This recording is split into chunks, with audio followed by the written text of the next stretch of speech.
To order. This is the meeting of the General Government Committee, 9 a.m. And Lindsay, could you conduct the roll? Absolutely. Supervisor Brown? Here. And Supervisor Jurdy? Here. Thank you.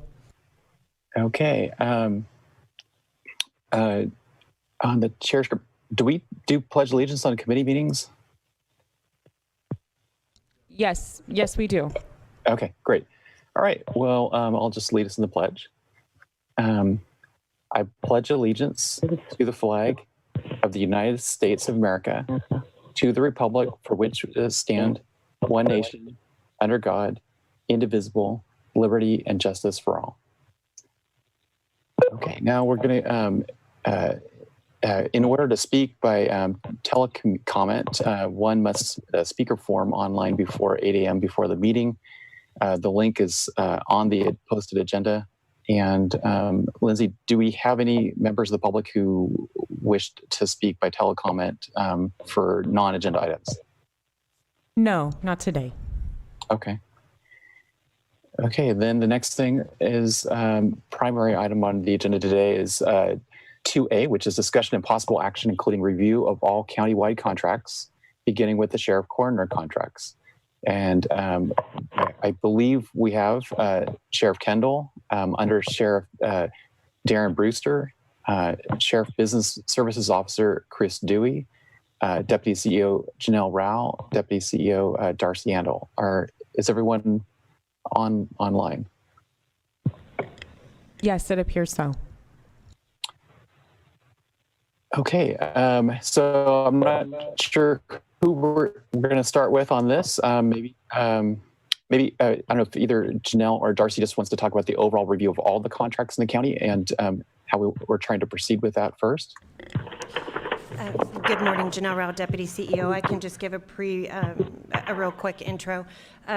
During the board's budget hearings, there was discussion about contracts and the board's desire to see an accounting of all the county's contracts per department. And during that discussion, there was some dialogue about the complexities of presenting that. And as a result, the board directed that the General Government Committee start with the Sheriff's Office as an example of where to begin in doing this review. Part of what we're looking for is looking at administrative practices, fiscal obligation, and then reconciliation with the budget. There are many tools that we use with contract administration currently. We have the county's finance system, which is Munis. We have Cobblestone, which is used for contract administrative practices. And then many of our departments have ancillary spreadsheets that they use to work with those various systems in order to manage and maintain and project their contracts. What we had found is that we are not utilizing our systems to the best of our ability, meaning our enterprise software system, Munis, for example. I will mention that the county is currently engaging in what we call an efficiencies initiative, and our countywide contract procurement process is part of that initiative, and the executive office will be coming forward shortly with some recommended solutions to better assist us in our countywide management practices. So with that, I'll ask Darcy if she has anything she would like to also comment upon.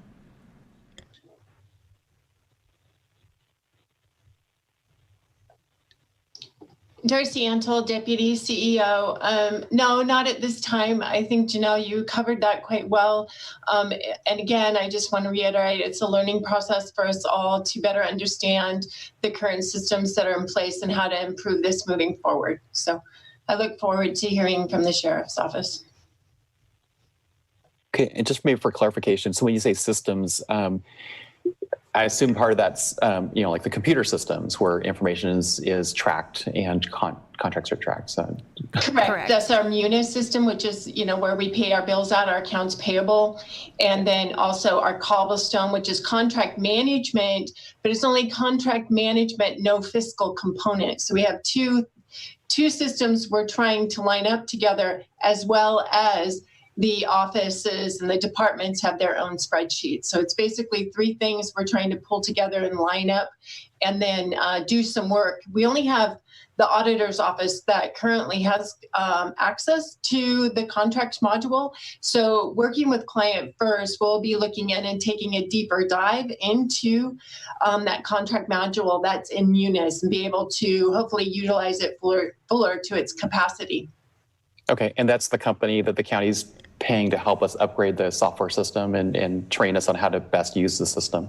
Correct. Yeah, okay, great. Okay, Sheriff Kendall, do you and your staff want to lead it from here? Absolutely, Supervisor Jurdy. Under Sheriff Brewster and Chris Dewey have taken on the lion's share of this work. I'm afraid that I probably wouldn't do it justice that it deserves. And therefore, I'd like to have U.S. Brewster explain this with the assistance of with Chris Dewey. Thank you.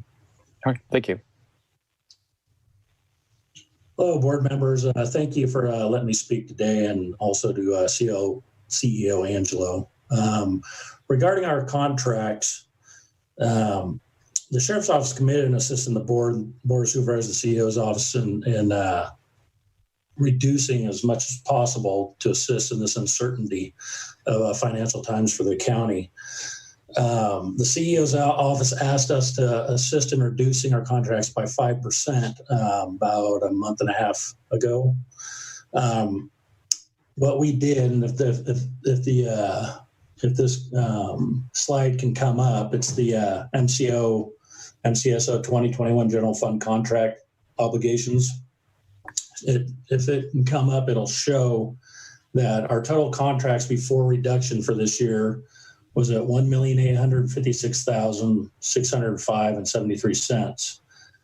We were able to reduce that by $152,895.16, which is actually 8% of what our contracts were.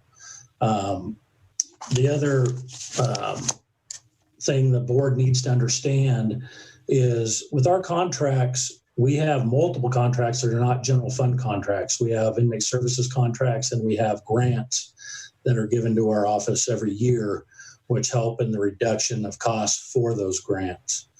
Our total grants for what the Sheriff's Office has is 59 in total. I'm not sure if that was able to come up, that graph. No.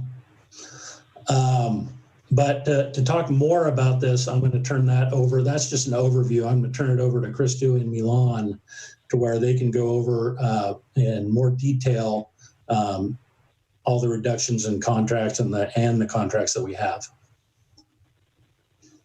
Good morning, everyone. My name is Milan, and I'm the Senior Department Analyst here at the Sheriff's Office. Thank you so much to the CEO office and to the Board of Supervisors for allowing me to speak today.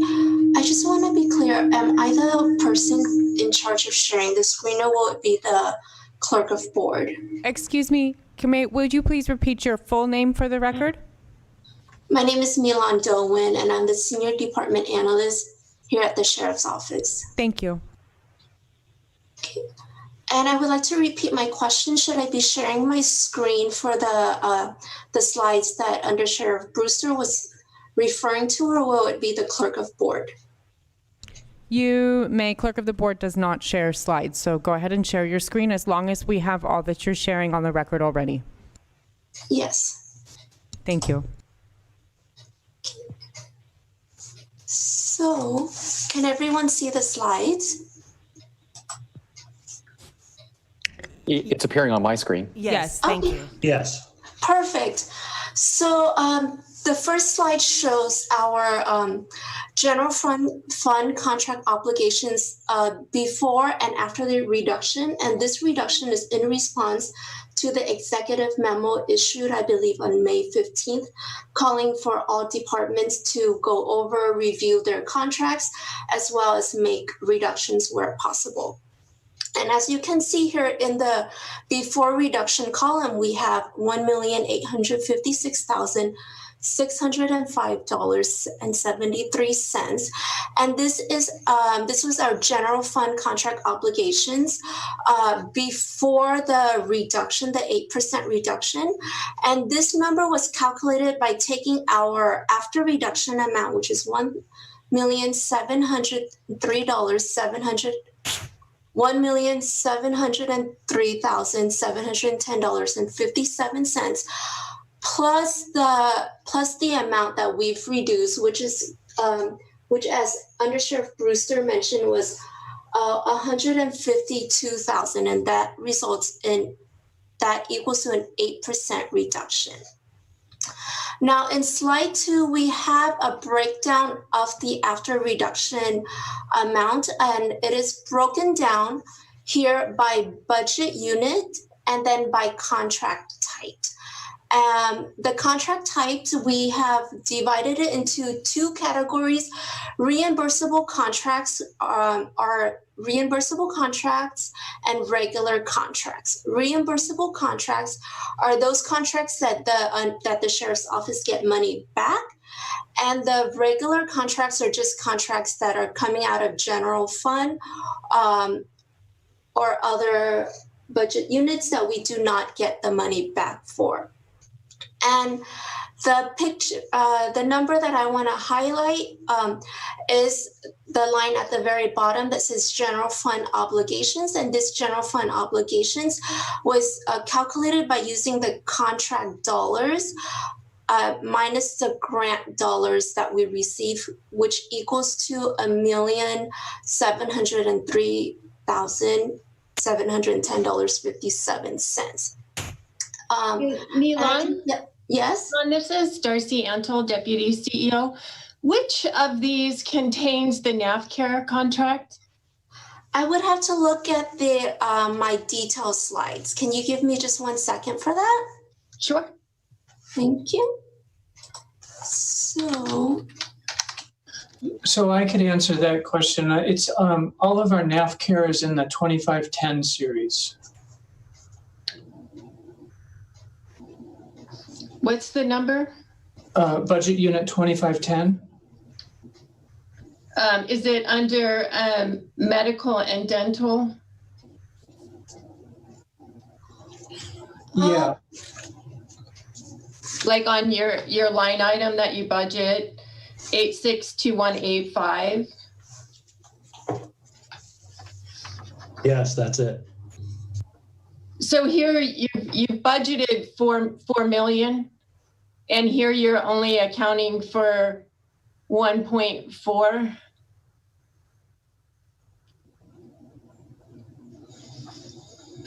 Yes, so per our meeting when we were discussing with Janelle and Nadia, Janelle recommended that we calculate our fiscal year contract obligations per year. So just to be clear, these numbers are what we're obligated for fiscal year 2021, which is July 1st through June 30th. So we're not accounting here for all of our contract obligations, all of the multi-year. So Chris, can you confirm that your contract for this year with NAFCARE is $1 million and not 3.3? Let me, you're looking at the actual budget, right, Darcy? Is that where you're looking? Yeah, at your Schedule 9, what was adopted? And then if you look at your NAFCARE contract, it says it's 3.3 for this year. So I'm not sure.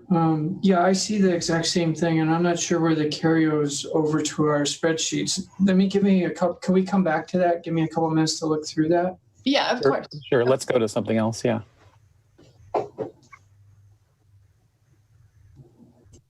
Is there another slide we could go to next while you're working on that? Oh, so that's it. Those are the 2 slides that we want to present, and then we're here to answer any questions that you may have or the CEO may have.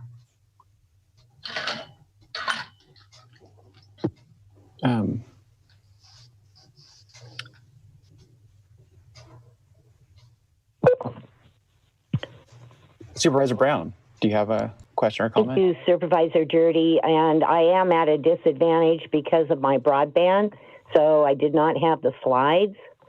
But reviewing the documents that go along with 2A, it appears there are some discrepancies between what is budgeted and the contract amount. So I'm having a hard time tying them together.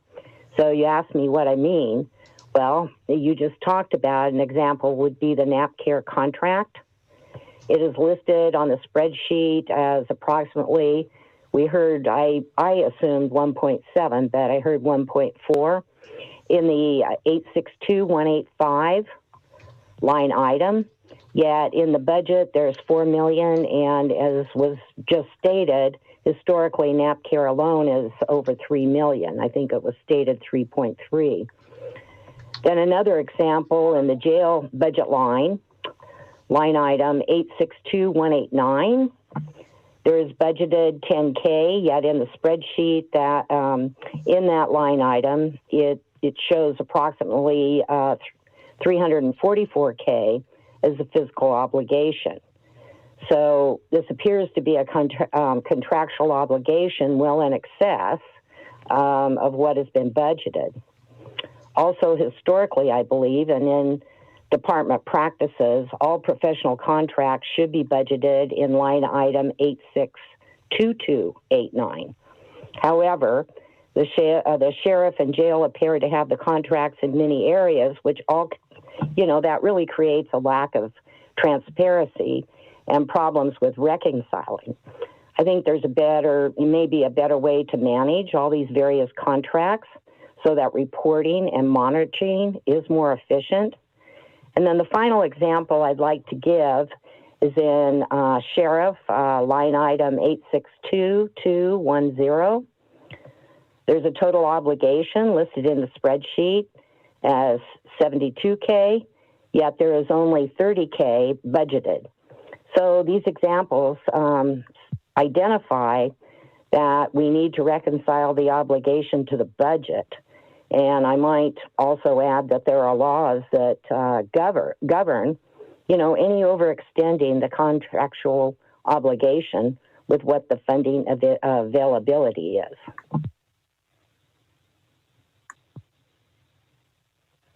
Thank you. Okay, thank you. Yeah. So there are some bigger discrepancies. I've heard from a county employee in a different department that maybe there's a contract here or there that person was aware of in their department that might be for more than that they probably would be committing to it for, say, professional services in a 1 year time period, but it might be, I don't know, like 20%, 30%. They're not. It's not like 3 million versus 1 million.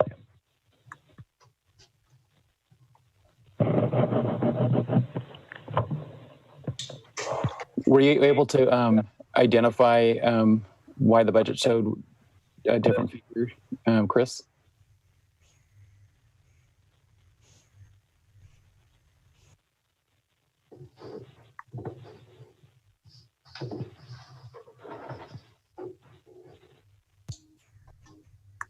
You're still muted, Chris. Mr. Dewey, you're muted. I'm sorry. So the spreadsheet reflects our current contracts. It doesn't reflect.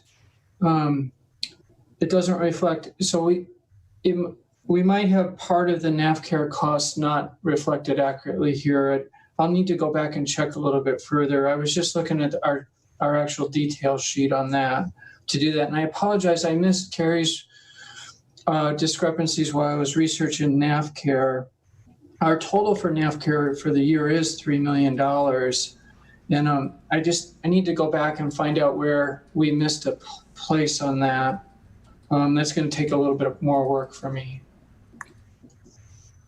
So Chris, is that something that if we took a 15-minute break, or is it something we should just, you guys will work on it and get back to the CEO's office with it, Yeah, if you just give me 15 minutes, I could figure it out with Milan. We need to compare our notes. She's working in Cobblestone and I'm working in Munis. And so I just want to make sure we connect our dots. Supervisor Girardi, if I might, this is Janelle Rao, Deputy CEO. We may also ask if perhaps the other discrepancies that were brought up by Supervisor Brown, that perhaps Sheriff staff can take a look at those if we're going to take, if it's your desire to take a short break. Could you give those to me again? I apologize. I wasn't dividing my attention very well. So you would like me to repeat? Could you, Carrie? I'm sorry. Sure. And on the nap care, you did hear that or didn't? I did hear a NAF care. Okay.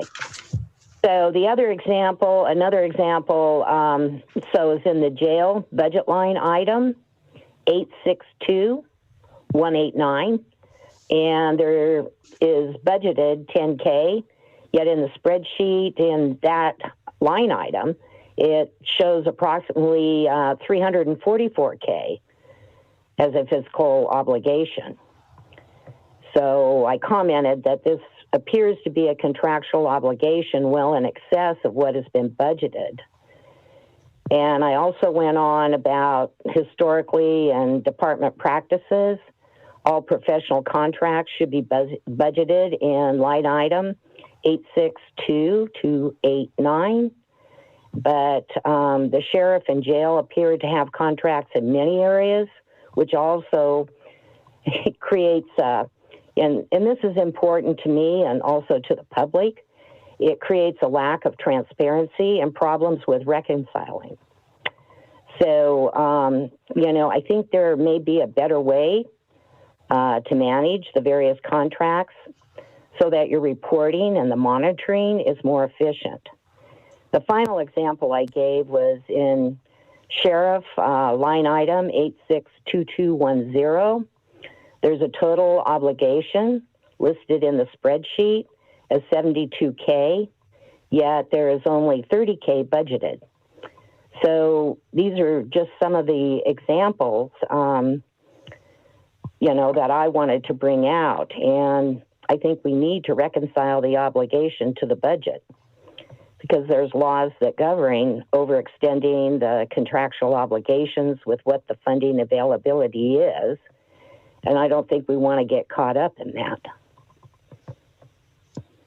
Hey, So I'll just really quickly, we could, the middle one that we talked about in budget unit 862189, we moved that funding this year. That the discrepancy is in with the oversight funding for Rebecca Craig. She oversights our medical contract for the jail, and we moved that funding up to our we moved that funding up to the 862185 line.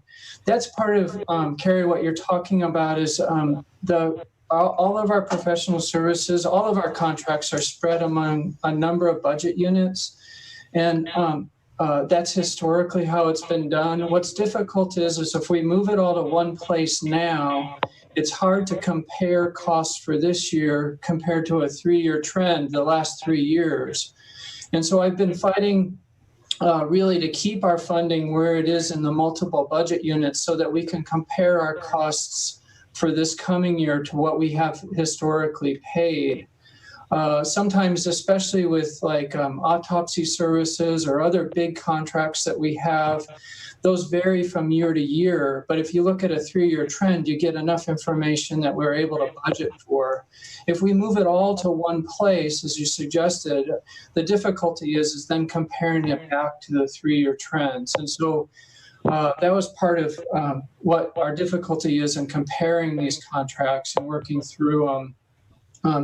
But specifically for that one question that you asked, we had moved that money to a different line item to put everything together. And I'll work on the other two questions maybe in a 15-minute break. Well, I just like to make, a recommendation for today's meeting, because obviously general government is going to be meeting quite a bit with the direction that the board gave us on reviewing contracts. But what I'd like to do, instead of trying to crush things together, I want to recommend that you work very closely with the executive office over the next 60 days to work on some type of a process to reconcile the contract obligations to the budget by line item. Because what hits me is generally it would appear that a review or audit of various sheriff and jail obligations versus budgeted would be in order. So, I just think it's important that we try to work this out, and I'd rather, the department work with the executive office to reconcile these differences so it's all better understood. And this standing committee will need to report back to the board, but I'd rather have, after the two departments work together, I'd rather have another report come back before the standing committee before any recommendation is made to the full board. So that's my recommendation. I'd rather keep it internal than look at something external, like an audit. Okay, Supervisor Brown, I agree. So I think this is maybe too much to ask you to do in 15 minutes to get consensus on this. So, I think the two of us, we would be recommending that the sheriff's office continue to work with the CO's office and try to align the numbers, and then come back to the General Government Committee before we have to report back to the full board. So, I think we're both very flexible. We could meet sooner than our next month's meeting, but otherwise we'd be meeting again next month as a committee. Chris, you're on mute. If we could really quickly, while I was talking about that, Milan was able to research the NAVCare contract. Could we just address that one issue for you right now? And then obviously take your advice to move forward and work with the CEO's office. Sure, go ahead. Hi, so I'm going to share another screen, and this is the Excel spreadsheet that we have. So in order to understand, do you guys all see the Excel spreadsheet? Yeah, the text is pretty small, but I see it. Okay, so is this better? It's better, yes. Excuse me, can you please repeat your name for the record? Thank you. This is Milan Dowen. So we're looking at NAVCare. So this sheet is our multi-year contracts, and in order to calculate how much we're obligated for fiscal year 2021, I took information from Munis, and this here right here is what we have left, which is the available funds for Munis. So in Munis, the available funds for the NAVCare contract is, sorry. Oh dear. Is $3,400,000 something and change. So in order to calculate how much we're obligated for fiscal year 2021 alone, I took that number divided by the months that we have left on this contract. And this contract ends December 31st, 2021, which is 6 months over the end of this fiscal year. So I took the money, the available fund that is left on Munis, and I divided by the total months of the contract that is left, which gives us how much money we have per month to spend, let's say. And then I take that money per month times 12 months that we have left in this fiscal year, which comes out to $810,000. And this is how much that we're obligated for fiscal year 2021. And then for the 6 months that we have with the NAVCare contract, from June 30th to December 31st, we're obligated $405,000. And this is what I did for all of the multi-year contracts. So I hope that gives that gives some insight into how the numbers were calculated. We can definitely change it if you don't think this is the best way forward. Janelle Rao, Deputy CEO. I think I understand what you said, but if it's a $3 million contract for 12 months, I don't see how we could, if we're obligated to pay that, I think we would have to put in the $3 million. So we have $3 million for the rest of the contract, not for 12 months. This is the information that I have on Munis. Maybe if I could jump in, if it's okay. What we were asked to do was to show our total obligations for contracts, and that might not match up exactly with what is budgeted. That's kind of a different question, because some contracts are going to end, and then obviously we need to go out to an RFP and renew those contracts. What we didn't do is match up our obligations to what is budgeted for the entire fiscal year. We can do that. It's just that we didn't do it in this instance. We can add those columns into the spreadsheet for the subcommittee. And I'll do that in the next few days and then bring that forward to the CEO's office. This reflection that you see is really what we're obligated to spend currently. Not exactly what we've budgeted. I hope that makes sense. It's a different question. Mr. Chair, Janelle Rao, Deputy CEO, if I might, I think this illustrates some of the complexity of how contracts are managed and some of the issues we're having in contract management, not just with the Sheriff's Office, but countywide. From a practical standpoint, the board is looking, as Supervisor Brown and Judy have both indicated, for the total obligation that this county has contractually. And in order to do that, we need to see that contractual obligation projected and compared to what's actually budgeted. So although I think we may all be speaking in the same terms, the methodologies used to report it are not consistent. So if it's the board's desire or this committee's desire, I do agree that referring this and coming back with additional reporting methodologies so that it is transparent and clear would benefit not only our committee and the board, but also the public. And I would just like to add, Supervisor Judy, that, how we report and then the monitoring, we do need to become more efficient throughout all the departments, so it's better understood. So with all the various contracts, it gets very confusing for someone like myself that doesn't work with it every day. And we do have to have transparency for the public as well. And Darcy Arnold, Deputy CEO, Chris and Milan, I would also encourage you to look at the amendment on the NAFCARE contract, which appears to go till April 2021.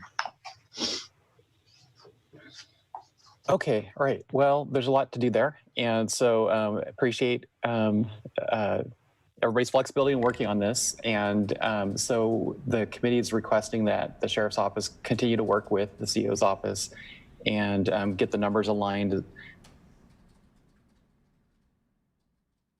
Understandable, consistent process to report this and then bring back some numbers at our next meeting. And Supervisor Brown and I, I'm sure we're willing to have a special meeting if needed. But otherwise, we would be meeting next month as a committee. And Supervisor Brown? Yes, absolutely, Mr. Chair. Okay, all right. Then I think if we're concluding this item, we don't have much more. Do you have any closing comments? I'd just like to thank all the staff for their work. And I look forward to hearing, how we're going to look at some changes. Because, again, I just want to say I think it's better to work internally than externally if you had to do a review or an audit.